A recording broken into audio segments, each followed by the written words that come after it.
नमस्कार दोस्तों, स्वागत है आपका हमारे YouTube चैनल पे। आज हम लोग डिस्कस करने जा रहे हैं इन्वायरमेंटल साइंस का सबसे पहला चैप्टर, जिसका नाम है नेचुरल रिसोर्सेज।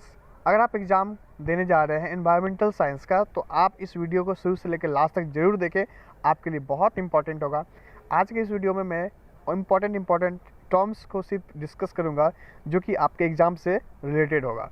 जैसे आप एग्ज़ाम में जाएंगे, आप जिस टर्म को मैं आज डिस्कस करूँगा वीडियो में, जस्ट उस टर्म को आप रिमेंबर कर लेंगे, एक बार रिवाइज कर लेंगे वीडियो को 2 से 3 बार देखकर, आपका एग्ज़ाम बहुत अच्छा जाएगा।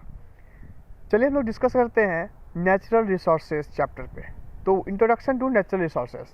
अब सबसे पहले इंट्रोडक्शन टू नेचुरल रिसोर्सेज में कि नेचुरल रिसोर्सेज होता क्या है। ठीक है, नेचुरल मतलब क्या होता है? प्राकृतिक।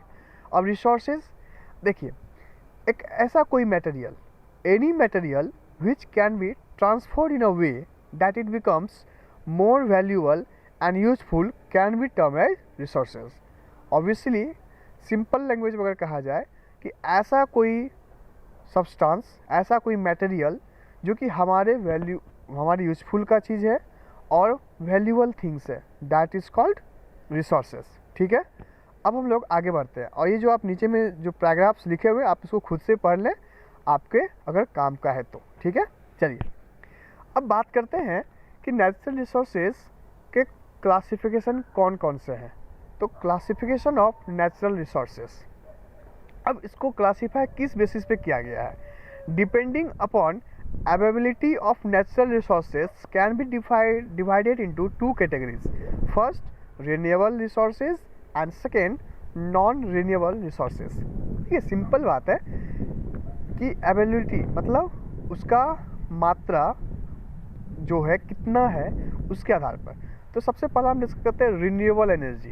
ठीक है, रिन्यूएबल एनर्जी से ही क्लियर हो जाता है जिसको हम रिन्यू कर सकते हैं बार बार। ठीक है, उसको हम रिन्यूएबल रिसोर्स ऑफ एनर्जी कहते हैं। बट हम इसको एक बार एग्जाम पॉइंट ऑफ व्यू के साथ हम लोग डिस्कस करते हैं, डिफिनेशन के साथ। तो आप ध्यान से सुनिएगा। Renewable resources are in a way inexhaustible resources, जो कि एग्जॉस्ट नहीं होगा।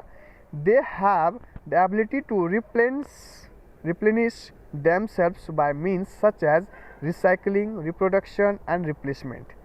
ऐसा मटेरियल, ऐसा रिसोर्सेज जो कि ख़त्म नहीं होगा, ठीक है, एग्जॉस्ट नहीं होगा और वो फिर से उत्पन्न हो सकता है रिसाइकलिंग के माध्यम से, रिप्रोडक्शन के माध्यम से और रिप्लेसमेंट के माध्यम से। जैसे आपका sunlight, animals, plant, soil, water, etc, ये आपके रिन्यूएबल सोर्स ऑफ एनर्जी हैं। अब हम लोग आगे डिस्कस करते हैं नॉन रिन्यूएबल रिसोर्सेज।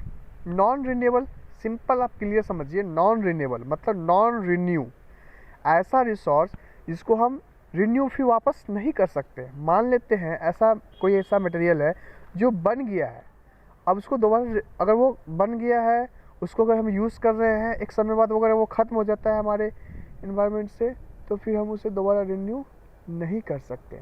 ठीक है, तो non renewable resource of energy क्या होता है, इसको हम लोग डिस्कस करते हैं आगे। Non renewable resources are the resources that can not be replenished once used और परसिस्ड, मतलब इसको रिप्लेस नहीं किया जा सकता। ठीक है, इसको वापस फिर से तुरंत पैदा नहीं किया जा सकता। अगर एक बार ख़त्म हो गया तो फिर बहुत मुश्किल है इस चीज़ को दोबारा रिप्रोड्यूस करना। ठीक है, example of non renewable resources are minerals, fossil fuels, petroleum, coal, that are the various example of non renewable resources. ठीक है, अब देखते हैं आगे, एक टर्म आ रहा है आपको, बायोटिक रिसोर्सेज। तो resources can be classified as biotic और एबायोटिक। देखिए सिंपल इसका मतलब है, बायोटिक रिसोर्स ऐसे रिसोर्स जो हमें लिविंग थिंग्स से मिलते हैं। ठीक है, एबायोटिक रिसोर्स ऐसे रिसोर्स जो हमें नॉन लिविंग थिंग्स से मिलते हैं। ठीक है, चलिए हम लोग आगे डिस्कस करते हैं। These are living resources, forest, agriculture, fish, wild life. अब बात करते हैं पहला बायोटिक रिसोर्सेज का। बायोटिक रिसोर्सेज होता क्या है? These are living resources. मैंने क्लियर कहा था इससे पहले भी कि कि बायोटिक को लिविंग कहते हैं और एबायोटिक को नॉन लिविंग रिसोर्स कहते हैं। ठीक है, आप ध्यान से देखिए, बायोटिक रिसोर्स किससे मिलते हैं? लिविंग रिसोर्सेज से। जैसे forest, agriculture, fish, wild life से जो हमें रिसोर्स पैदा होता है, मिलता है, उसे हम बायोटिक रिसोर्स के कैटेगरी में रखते हैं। जबकि नॉन लिविंग रिसोर्स से जो हमें रिसोर्स मिलता है उसे हम एबायोटिक रिसोर्स में रखते हैं, जैसे पेट्रोल, लैंड, मिनरल्स etc। ठीक है, that are not able to replace themselves or do at such a slow rate, they are not useful to consider them in terms of human lifetimes। अब हम लोग आगे बात करते हैं, problem associated with natural resources, the unequal consumption of natural resources. ये सारी important part अगर आपको लगता है, आप एग्जाम पॉइंट ऑफ व्यू से, तो आप पढ़ सकते हैं, नहीं तो हम लोग आगे बढ़ते हैं। ठीक है, इसको आप पढ़ लेंगे। ठीक है, the unequal consumption of natural resources से क्या होगा फिर आगे, planning land use, the need for sustainable life style. ठीक है, फॉरेस्ट रिसोर्सेज। ठीक है, forest is important renewable resources. Forest में vary in composition and diversity and contribute sustainability to the economic development of any country। अब देखिए, जो आगे का जो 2.2 फॉरेस्ट रिसोर्सेज है, इसमें फॉरेस्ट के इम्पोर्टेंस के बारे में बात किया गया है कि फॉरेस्ट हमारे लिए कैसे कैसे इम्पोर्टेंट है। ठीक है, तो चलिए हम लोग डिस्कस करते हैं फॉरेस्ट के ऊपर। क्या लिखा हुआ है कि it is estimated that about 30% of world area is covered by forest. पूरी दुनिया का 30% भाग फॉरेस्ट से कवर है, where as 26% by pastures. Among all continents Africa has largest forested area 33%। पूरे विश्व में अफ्रीका में सबसे ज़्यादा फॉरेस्ट एरिया है 33%, फॉलोड बाय लैटिन अमेरिका में 25%, whereas in North America forest cover is only 11%, और नॉर्थ अमेरिका में आपका 11% है। Asia and former USSR has 14% area under forest. Asia और पूरा फॉर्मर यूएसएसआर मिलाकर 14% एरिया फॉरेस्ट कवर है। European countries have only 3% area under forest cover. European countries में सिर्फ 3% फॉरेस्ट एरिया है। Forest cover accounts for 20.6% of the total geographical area of the country of 2005। अब बात करते हैं यूजेस ऑफ फॉरेस्ट के बारे में। बहुत सारा सवाल आता है इसके बारे में कि फॉरेस्ट का यूज़ है क्या। बहुत सारे यूज़ हैं, आप खुद देखिए ना कि फॉरेस्ट के कितने सारे यूज़ हैं आज के डेट में हमारी लाइफ में। Forest can provide prosperity of human beings and to the nations. Important uses of forest can be classified as under. पहला, फॉरेस्ट का जो यूज़ क्लासीफाई किया गया है अलग अलग बेसिस पे। पहला, कॉमर्शियल वैल्यूज़। कॉमर्शियल वैल्यूज़ मतलब व्यापार वैल्यूज से। ठीक है, फॉरेस्ट का क्या इंपॉर्टेंस है। दूसरा, इकोलॉजिकल सिग्निफिकेंस। ठीक है। तीसरा, एस्थेटिक वैल्यूज़। चौथा, life and economy of travel. अब फॉरेस्ट का क्या इंपॉर्टेंस है life and economy of travel में, वो भी पढ़ेंगे हम लोग। अब बात करते हैं, हम लोगों ने जो पहला क्लासिफिकेशन किया था फॉरेस्ट का importance on the basis of commercial values, तो चलिए पढ़ते हैं इसमें क्या बताया गया है, कॉमर्शियल वैल्यूज से फॉरेस्ट का कितना इम्पोर्टेंस है, पढ़ते हैं। ये आपको एग्ज़ाम में आएगा, आप ज़रूर इसको स्टडी करके जाएं। 2 से 3 बार वीडियो को आप 1.25x पे या 1.75x पे अगर आप देखेंगे बार बार इस वीडियो को और इस PDF को जब आप पढ़ेंगे तो आपको चीज़ें याद हो जाएंगी। ठीक है, बात करते हैं commercial values. Forest are main source of many commercial products such as wood, timber, pulpwood etc। Forest अलग अलग जो कॉमर्शियल प्रोडक्ट्स होते हैं जैसे वुड, लकड़ी, टिम्बर, पल्पवुड, इसका एक सोर्स है। About 1.5 billion people depend upon fuel wood as an energy sources. आपको पता होना चाहिए कि दुनिया में 1.5 बिलियन पीपल हैं जो आज भी एवन वो वुड मतलब लकड़ी पे डिपेंड है अपना एनर्जी सोर्स के लिए। Timber obtained from the forest can use to make plywood, boards, doors and windows, furniture and agriculture implements and sports goods. आज आपको पता होना चाहिए कि जैसे घर बनाते हैं हम लोग, है ना, तो आज भी घरों में, कॉलेजेस में, स्कूल्स में, लाइब्रेरीज़ में, अदर डिपार्टमेंट्स में आज भी बोर्ड हो गया, फर्नीचर हो गया, एग्रीकल्चर इम्प्लीमेंट्स हो गया, स्पोर्ट्स के लिए जो बल्ला आप आता है, विकेट आता है, बहुत सारी चीज़ों में आज भी फर्नीचर का बहुत ज़्यादा इस्तेमाल होता है। Timber is also a raw material for preparation of paper, rayon and film. आपको पता होना चाहिए कि जो पेपर जो बनता है वो भी आपको किससे बनता है, मतलब पेड़ों से बनता है, तो उसमें टिम्बर सबसे ज़्यादा रोल अदा करता है। उसके बाद forest can provide food, fibre, edible oils and drugs. आपको पता है कि फॉरेस्ट से हमें फूड मिलता है, फाइबर मिलता है, एडिबल ऑयल्स मिलता है और ड्रग्स मिलता है। ड्रग्स मतलब दवाई। Forest lands are also used for agriculture and grazing. आपको नॉर्मली इस चीज़ बताइए कि जो एग्रीकल्चर प्रैक्टिस होता है वो किसके बेसिस पे होता है, फॉरेस्ट के बेसिस पे। फॉरेस्ट ही ना रहे तो एग्रीकल्चर कैसे संभव है ना। ग्रेजिंग मतलब जो घास वगैरह होता है उसको, जो एनिमल्स होते हैं, एनिमल हस्बेंड्री जो करते हैं, मतलब एनिमल्स के लिए चरने का एक साधन होता है, एनिमल लोग जाते हैं वो खाने के लिए, है ना। आगे, forest is important source of development of dams, recreation and mining. Forest बहुत ही इंपॉर्टेंट रखता है किसके लिए, डैम बनाने के लिए, development of dams, recreation and mining के लिए भी बहुत इंपॉर्टेंट है। अब आगे बात करते हैं life and economy of travel. अब फॉरेस्ट के ऊपर फॉरेस्ट का क्या इम्पोर्टेंस है ट्रैवल के लाइफ में, उसको पढ़ते हैं। Forest provide food, medicine, other products needed for travel people and play a vital role in the life and economy of tribes living in the forest.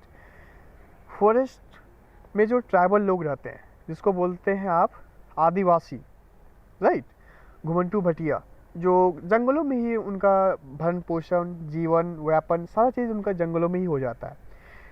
तो फूड हो गया, मेडिसिन हो गया, अदर प्रोडक्ट्स जो उनके लाइफ से related होता है, वो सारे चीज़ वो कहाँ से प्राप्त करते हैं, फॉरेस्ट से प्राप्त करते हैं। तो कहीं ना कहीं फॉरेस्ट उनके जीवन में एक वाइटल रोल अदा करता है, ठीक है।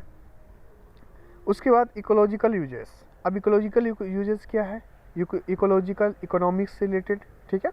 Forest are habitat to all wild animals, plants and support millions of species. ये बहुत इंपॉर्टेंट बात डिस्कस किया जा रहा है कि फॉरेस्ट आज के डेट में, आज ही नहीं पहले से भी फॉरेस्ट बहुत इम्पॉर्टेंट है। किसके लिए, स्पीसीज़ के लिए, एनिमल्स के लिए, प्लांट्स के लिए।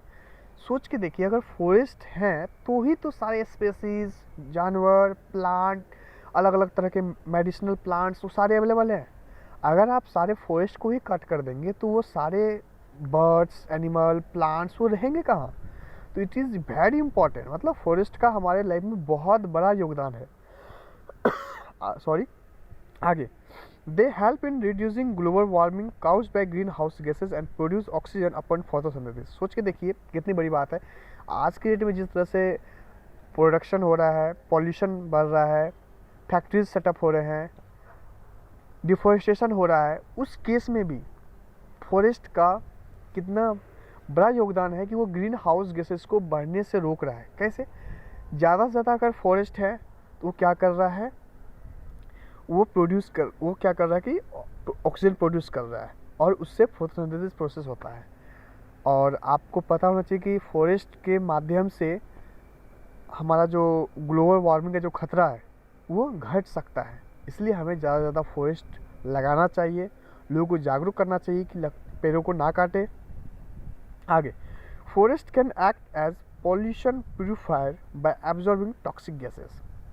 फॉरेस्ट सिर्फ ऑक्सीजन प्रोड्यूस नहीं करते बल्कि जो हमारे इन्वायरमेंट में जो जितने सारे टॉक्सिक गैसेस रोज़ रोज़ निकल रहे हैं, इंडस्ट्री की वजह से, फैक्ट्रीज़ की वजह से, इतने सारे फैक्ट्री, इतने सारे इंडस्ट्री जो टॉक्सिक मटेरियल निकल रहे हैं, उससे जो धुआं निकल रहा है उसको वो एब्जॉर्ब करते हैं और उससे हमारा जो इन्वायरमेंट है वो शुद्ध होता है, ठीक है।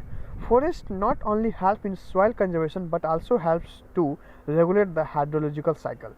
फॉरेस्ट के माध्यम से क्या होता है कि जो सॉइल है वो कंजर्व होता है। नहीं तो ऐसे क्या होगा कि मान लीजिए फॉरेस्ट नहीं है तो पानी आएगा, बाढ़ आया, वो सॉइल सारा चीज़ लेके चला जाएगा सॉइल को। लेकिन फॉरेस्ट रहने की वजह से क्या होता है कि वो उसको जकड़ के रखता है सॉइल को, और पानी कितना भी आ जाए तो वो सॉइल को एक जगह से दूसरी जगह ट्रांसफ़र करने में उसको दिक्कत होगा। इसलिए फॉरेस्ट रहना बहुत जरूरी है। आगे बात करें एस्थेटिक वैल्यूज़। एस्थेटिक वैल्यूज़ क्या होता है, All over the world, people appreciate the beauty and tranquility of the forest because forests have a greatest aesthetic value. Forest provide opportunity for recreation and ecosystem research. अब forest में के होने की वजह से क्या होता है कि लोगों को एक रास्ता मिलता है जहाँ से वो अलग अलग तरह का रिसर्च करने के लिए जाते हैं फॉरेस्ट में, है ना. All over the world people appreciate the beauty. Obviously बात है कि जो फॉरेस्ट कवर एरिया जो होता है, जब आप वहाँ देखने जाएंगे, घूमने जाएंगे, तो बहुत आपको अच्छा और मज़ेदार सीन दिखेगा आपको वहाँ का. ठीक है. Over exploitation of forest. Obviously बात है कि आज क्या हो रहा है कि इंडस्ट्री सेटअप हो रहा है, फैक्ट्री सेटअप हो रहा है, कॉलेजेस, ये वो बहुत सारी चीज़ें बन रही है, जिसकी वजह से क्या हो जा रहा है कि फॉरेस्ट का बहुत ज़्यादा एक्सप्लॉयटेशन हो रहा है, शोषण हो रहा है. तो चलिए पढ़ते हैं इसके बारे में. Forest contribute sustainability to the natural economy with increasing population, increased demand of fuel, wood, expansion of area under urban development and industries has led to over exploitation of forest. Obviously, जिस तरह से demand बढ़ता जा रहा है उस तरह से फॉरेस्ट का एक्सप्लॉयटेशन भी होता जा रहा है.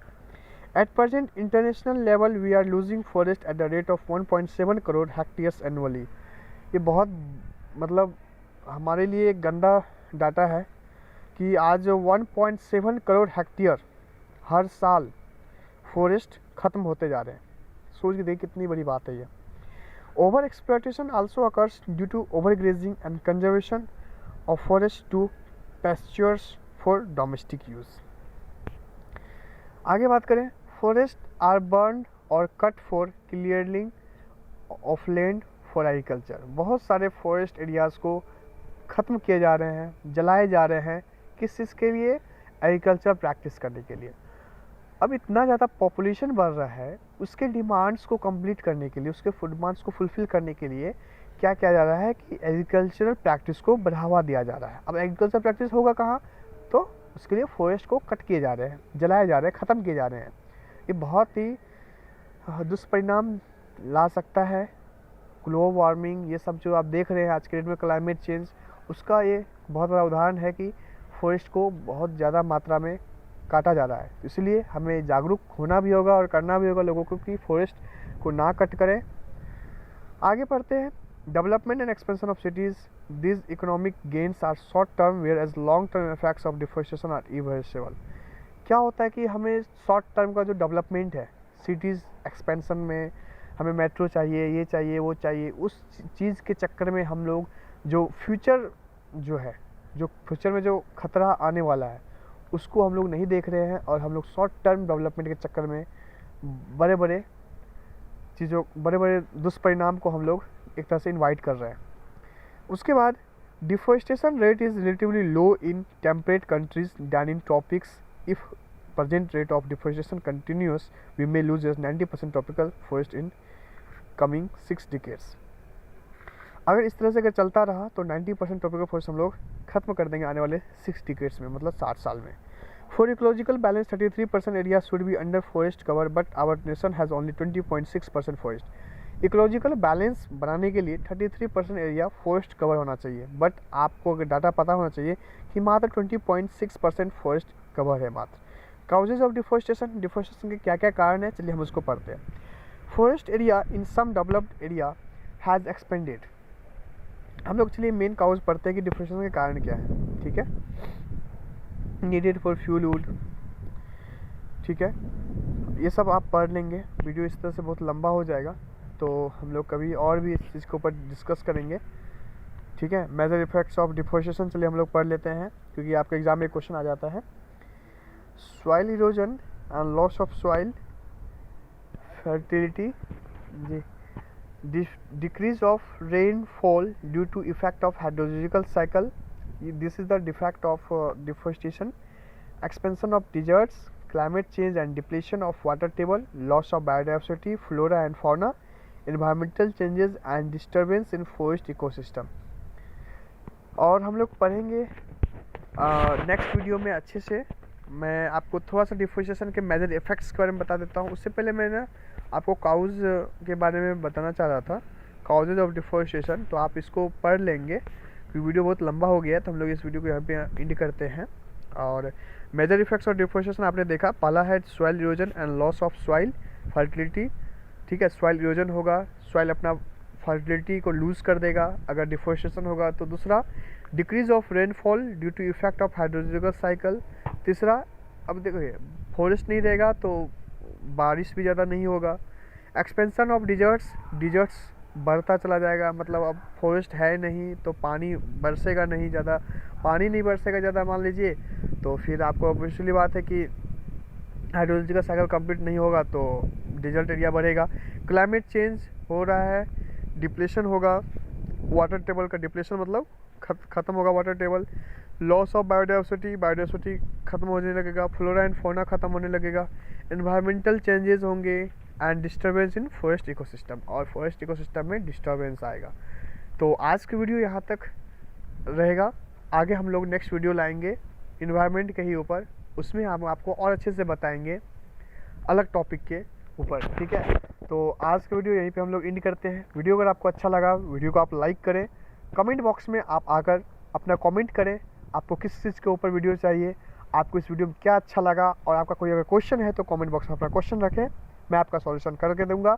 अगर आप एग्ज़ाम की तैयारी कर रहे हैं तो आपके लिए वीडियो और ये चैनल बहुत इंपॉर्टेंट है, आप इस चैनल को सब्सक्राइब कर लें, अपने दोस्तों के बीच ज़रूर शेयर करें जिनसे उनका भी हेल्प हो सके।